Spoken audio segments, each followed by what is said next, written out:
오늘은 창세기 49장 13절에서 28절을 보도록 하겠습니다.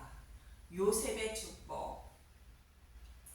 야곱은 12아들을 축복하게 되는데 장자 르우벤은 아버지 침상을 더럽힌 자로 예수님의 신비인 교회에게 다른 복음을 전하여 따르게 한 자이며, 시므온과 레위는 할례를 행한 자들을 칼로 죽인 자들로 자신의 소견으로 성경의 말씀을 해석하여 하나님을 섬기고 있는 자들임을 말합니다.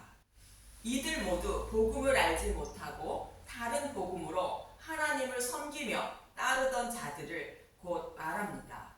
이런 자들을 구원하기 위하여 유다의 후손으로 메시아가 오셔서 구원해 주신다는 뜻으로 유다를 축복해 주는데, 복음을 알지 못해 부정한 짐승인 나귀와 같은 르우벤과 시므온과 레위를 곧 저와 여러분을 진노의 심판을 받으시는 십자가에 곧 포도나무에 매놓고 예수님이 십자가 위에서 죽으시며 흘리신 피를 나귀에게 저와 여러분에게 뿌려 정결케 하여 구원해 주신다는 것입니다. 즉 복음을 알고 깨닫게 하여 구원해 주신다는 뜻입니다. 이렇게 예수님이 오셔서 구원하시는 복음의 시대가 되면 교회가 어떻게 되는지 본문 13절부터 보도록 하겠습니다. 창세기 49장 13절. 스불론은 해변에 거주하리니 그것은 뱀에는 해변이라. 그의 경계가 시돈까지 리오다. 스불론은 해변에 거주하게 된다고 하는데, 스불론은 가나안 땅을 기업으로 받을 때 바다가 전혀 없는 곳을 기업으로 받은 자들입니다. 마치 우리나라의 충청북도와 같이 바다가 없는 곳을 기업으로 받게 되는데, 이들이 해변에 거주하고 이방 항구 도시인 시돈까지 이르게 된다는 것입니다. 이 말씀은 복음 시대에 복음을 깨달은 자들이 땅끝까지 복음을 전하며 살아가게 된다는 뜻으로 말씀하고 있는 것입니다. 그리고 스불론은 동일하게 바다가 없는 곳을 기업으로 받은 이사갈이 받은 축복을 보면 창세기 49장 14절. 이사갈은 양의 우리 사이에 꿇어 앉은 건장한 나귀로다. 그는 쉴 곳을 보고 좋게 여기며 토지를 보고 아름답게 여기고 어깨를 내려 짐을 메고 앞제 아래에서 섬기리로다. 이사갈도 스불론과 같이 다른 지파에 둘러싸여 바다가 없는 곳을 기업으로 받았는데, 이들은 건장한 나귀라 말합니다.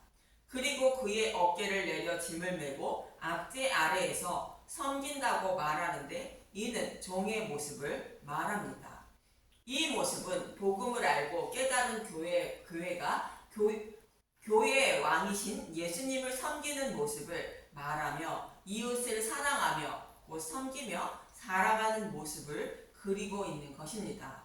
서로 사랑하라는 예수님의 말씀을 실천하며 살아가는 교회의 모습을 말합니다.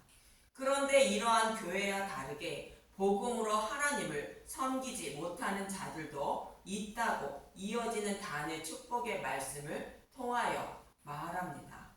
창세기 49장 16절. 단은 이스라엘의 한 지파같이 그의 백성을 심판하리로다. 단은 길섭의 뱀이요 샛길의 독사로다. 말굽을 물어서 그 탄자를 뒤로 떨어지게 하리로다. 여호와여, 나는 주의 구원을 기다리나이다.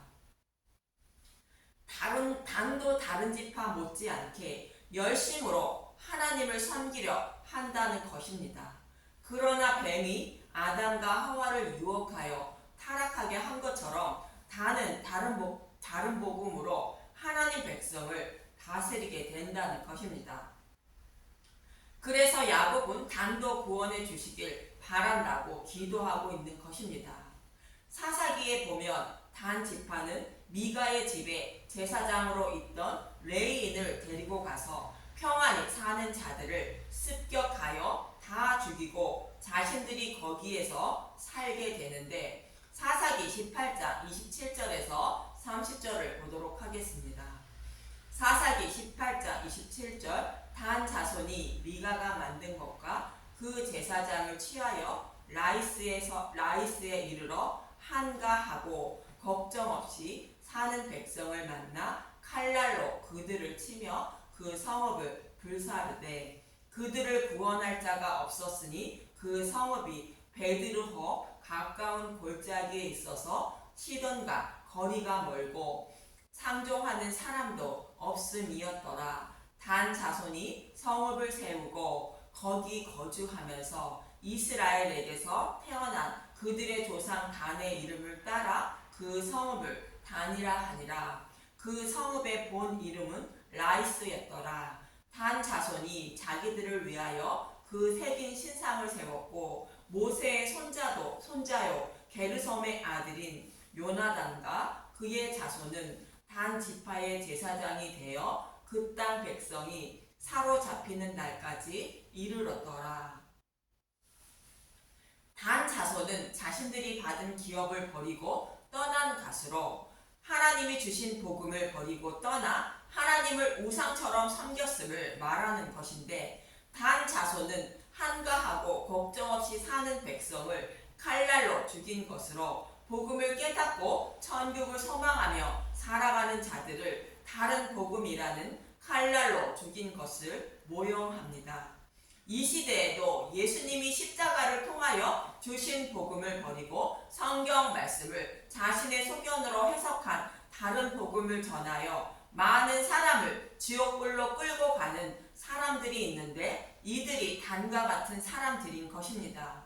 이런 자들에게 복음을 알고 깨닫게 하여 구원해 달라고 야곱은 곧 예수님은 간절히 기도하고 있는 것입니다.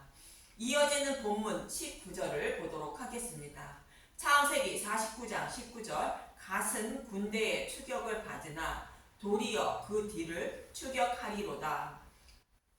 갓이 군대의 추격을 받으나 도리어 그 뒤를 추격한다는 것은 복음을 알고 있는 자에게 거짓 선지자들이 다른 복음을 전하자 도리어 그들에게 진리의 복음을 전할 것을 말합니다. 전신갑주를 입은 교회의 모습을 갓이 받은 축복의 말씀을 통하여 말씀해주고 있습니다. 이어지는 본문 20절을 보도록 하겠습니다. 창세기 49장 20절 아셀에게서 나는 먹을 것은 기름진 것이라 그가 왕의 수라상을 차리리로다. 이 말씀을 표준 세번역으로 다시 한번 보겠습니다. 창세기 49장 20절 아셀에게서는 먹을 거리가 넉넉히 나올 것이니 그가 임금의 수라상을 맡을 것이다. 아셀에게서 먹을 것이 넉넉하게 난다는 것은 기름진 것인 복음의 말씀이 풍족하여 복음을 전하며 살아간다는 뜻으로 왕의 수라상을 맡는다고 말합니다. 즉 믿음의 용사들이 곧 교회가 하나님을 찬양하며 복음을 전하는 삶을 살아갈 것을 말하고 있습니다. 이어지는 본문 21절을 보도록 하겠습니다. 창세기 49장 21절 납달리는 노인 암사슴이라 아름다운 소리를 발하는도다.